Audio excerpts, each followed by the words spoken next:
What is up? Welcome to my channel. My name is Layla Hormozi, co-CEO of acquisition.com, which is a portfolio of businesses that does about 85 million a year in revenue. And I don't do coaching. I don't sell courses. I don't have like anything to advertise to you on this channel.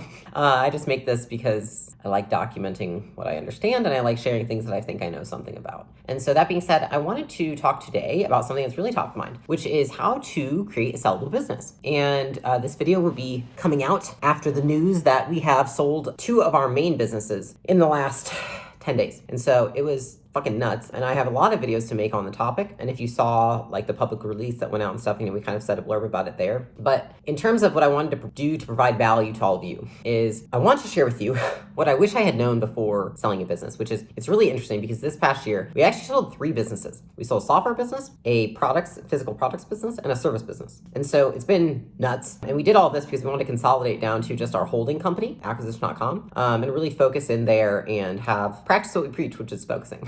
And so that being said, I wrote down 7 things that if I had known when we first started the business, I would have focused on more then. Because I'll tell you this, which is when we started our business, I remember someone saying one day you might want to sell. And I thought to myself, because I'm in uninformed optimism land of this is fucking awesome. I was like, oh my God, I would never want to sell. I can't believe you would even say that. I'm almost like offended. I'm never going to be one of those people. As time goes on, you kind of realize things about yourself. And like one thing I know about myself and Alex knows about himself is like we like to build things and we're really great builders. I'm not necessarily, I can maintain and I can actually be an excellent maintainer, but I do not enjoy it as much. I think at a certain point with every business that we've had, we're kind of like, okay, it's kind of in maintenance incremental improvement mode, but we really like getting shit fixed. I like fixing broken stuff and I like building new stuff. And for me, it's mostly teams and infrastructure. That being said, I remember at the beginning, we were kind of like poo-pooed that, like, oh, we're never gonna sell a business, so why do I give a fuck anyways? And I wish that I hadn't because, later on in 2019, March of 2019 is when we said, let's figure out how to sell this business. It took 2 years to get it to a point where it was truly sellable. And I will say that one main reason is because like our service business is, it was a dancing Mickey Mouse character guru business. And so we turned it into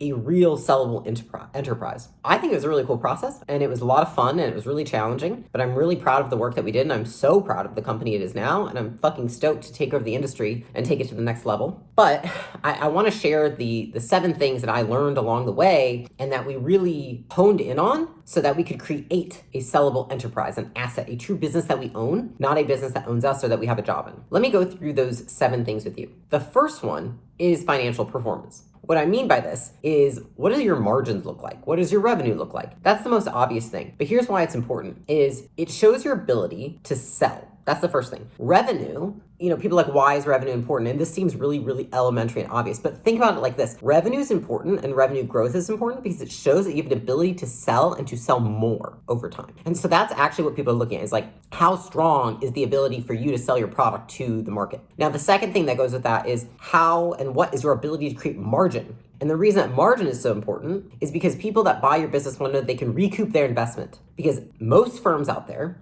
want to know how long it will take to recoup their investment. And if your margin is slim or next to nothing, right? And you can Google and see what your industry averages are to figure out your margins and what they should be and what's ideal and what's, optimal. The higher your margin is, the more likely they're going to think your business is appealing because it says, 1, you know how to sell revenue, right? And you know that you can continue to sell more and more because you have strong sales abilities. And then 2 is margin, which is they can recoup their investment. And so they feel comfortable pursuing that opportunity. I understand and I know that everyone watching this channel knows those things are important, revenue and margin. But when it comes to why those are important when you're selling, I think it is important to understand the delineation. That's the first thing. The second thing is growth potential. You have to leave meat on the bone of your business. And I think that often what people want to do is they want to build their business and they want to sell it when they don't like it anymore. When you don't like your business anymore? It's often when it's sucking.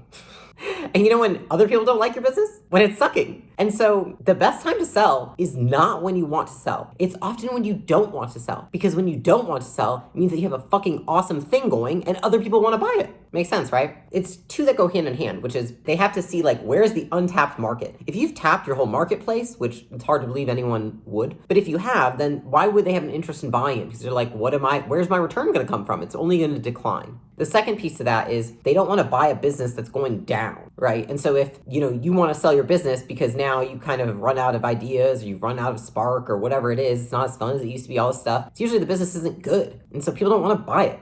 It's that simple. Like if you desperately want to sell your business, nobody desperately wants to buy your business. So instead, like if you're watching this video and you're killing it right now and you're crushing it, whether you want to or not, that's probably one of the better times to sell your business. Obviously, you have to have a track record. Like if you're in year one, I don't care how good your business is, it's going to be very hard to sell. But if you're 3, 4, 5 years in and your business is crushing it and it's murdering it right now, that's probably a fantastic time to sell. So that's the second thing. The third thing is going to be concentration of revenue. So if we think about number one, revenue is your ability to sell, right? And so it's showing them that you have the ability to continue to sell and continue to compound that selling. When you say concentration of revenue, there's two pieces to this, which is most people don't want to buy a business where the majority of the revenue is coming from just a few clients. And so I know a couple people who have businesses that are great, but they are enterprise and they have like 3 clients that create like 3 million a year in revenue. And because of that, someone's going to look at that and be like, and what do I do if that one client leaves?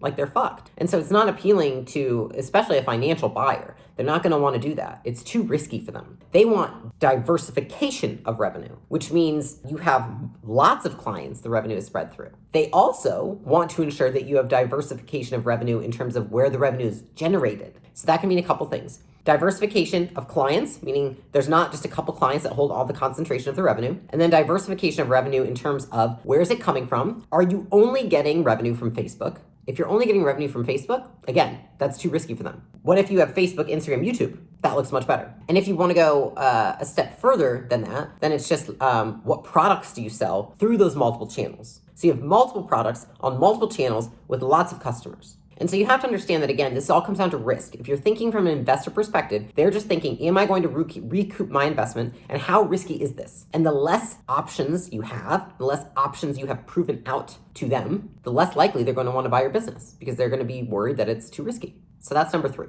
Number 4 is cash flow. This seems obvious again, but if you look at it, so if you read Jeff Bezos's Amazon shareholder letters, really interesting because he talks about this, which is net free cash flow is the number 1 metric that he always measured. And I think that's really interesting. And we actually started measuring it, I want to say 18 months ago. And that's like our sole guiding North Star metric in any of our companies. But what that does is that determines the ability to finance your own growth as well as take on debt. Okay, and so think about what a buyer wants. One is they don't want to have to sink more money into their investment that they just bought, which was probably expensive. So if somebody buys your business for $10 million, the last thing that they want to do is think that I'm gonna have to go shovel out $5 million more to make this thing actually work. That's why net free cash flow is important to them because they want to know that you can self-finance the growth that they intend to put into it. Now, the second thing to that is that if you have healthy net free cash flow, ironically, then it's more likely that you can get debt because they know that the net free cash flow can cover the debt service. People think oh, well, if I don't have a lot of cash flow, they can just go take a loan. It's like, you're gonna get shittier loans if you have less cash flow because the bank's gonna look at it and be like, you can't even service the debt. You have to think about it like that when you think of cash flow. That's why it's so important to a buyer. The 5th item in terms of creating a sellable business is recurring revenue. And this is an obvious one. I don't think I need to talk about this one too much, but it shows stability and long-term investment. And so I'll tell you, conversation I feel like I've had 16 times with 16 different SaaS founders, which is, it's typically a marketer, and then they figure out that they know that they want to create some kind of MarTech. And so they create this MarTech and their churn is through the roof. It's between 10 and 30% month over month churn. But they're but look at my revenue and look at this and that. And I'm good fucking luck selling to anybody because what that tells me is that you have no customers in 12 months. And so all that firm's going to be looking at is they're cool, you have a lot of revenue, but I have no customers in 12 months if your one channel shuts down. And so that's why when there's recurring revenue, it means that there's a long-term perspective of the business and there's no rush. And rush decisions are honestly not good ones in terms of investments. And obviously PE, if they buy your business, they're going to come in, they're going to go quickly, but they're not going to be so quickly they're going to break something. And they also don't want to feel like it's a sinking ship. And if you have churn like that and you don't have enough recurring revenue, they feel like it's a sinking ship. And so they don't want to buy it. It's too risky. So that's number 5. Now, number 6 is a principle of business that I'm sure anyone watching this channel again understands, but you have to understand how it's different in terms of when you're selling the business, the perspective, which is having a unique value proposition. So what differentiates you from your competitors? It could be product, it could be price, it could be promotion. I think those are the 3 most common. And I came up with that on my own, thinking those are the 3 legs of a company. But a lot of times it's where do you fall in terms of price? You can either be a low-cost leader or you can be the premium leader. They definitely want one of those. Either of those are appealing businesses, right? Premium leader, meaning you're most expensive, most value. Low-cost leader, meaning lowest cost for most value. The second is product. You can have a unique value proposition with product, meaning software, you can have patents, you can have some special methodology. There's something with your product that's different. With anything like an e-commerce or food, it's you've patented a certain ingredient, things like that. And then when it comes to promotion, it could be that you have a unique marketing hook that you've copyrighted or trademarked or whatever. You have something that's working really well with promotion. And so those are the three things that I've seen that when I've seen buyers look at businesses that they have identified as the reason that business has wherewithal. It's because it has some kind of unique value prop that is one of those things. So I can tell you that for our business, when people were evaluating it, everyone said like, you're the leader in the marketplace in terms of our business gym launch. They're like, there's nobody even close to you. And that's that. Like, you're the leader in the marketplace. And so you can do a lot when you're the leader in the marketplace. And now the last piece, probably in my opinion, it's the hardest. That's probably because I did a lot of it over the last few years, which is the strength of the team. The reason for that is that if a company relies on the founders, it's not a stable asset to purchase. It can be, but you're going to go with the purchase, right? And so you have to create something that can stand on its own. The reason this is harder is because if you look at like the stats in terms of, CEO succession, all these things, it's rough. It's not that great. And so you have to start planning well in advance. Luckily, this is something that I think we did really well, which is getting in the right people and promoting and investing in the right people. And I can tell you that at a couple of the meetings that we had where we flew in our executive teams and they met with the buyers, after when we had the meeting and they were asking all the questions about the business, it was like a 6-hour day with one of them. Alex and I didn't really talk. And the reason we didn't talk is like, we really have moved to like board founder seats and we really did have like a true CEO and COO. And after we, reconvened with the firm after that meeting, they kind of looked at us and they were like, shit, like this is one of the best teams we've seen. They're like, do you know how most of these meetings, it's the founders that talk the whole time.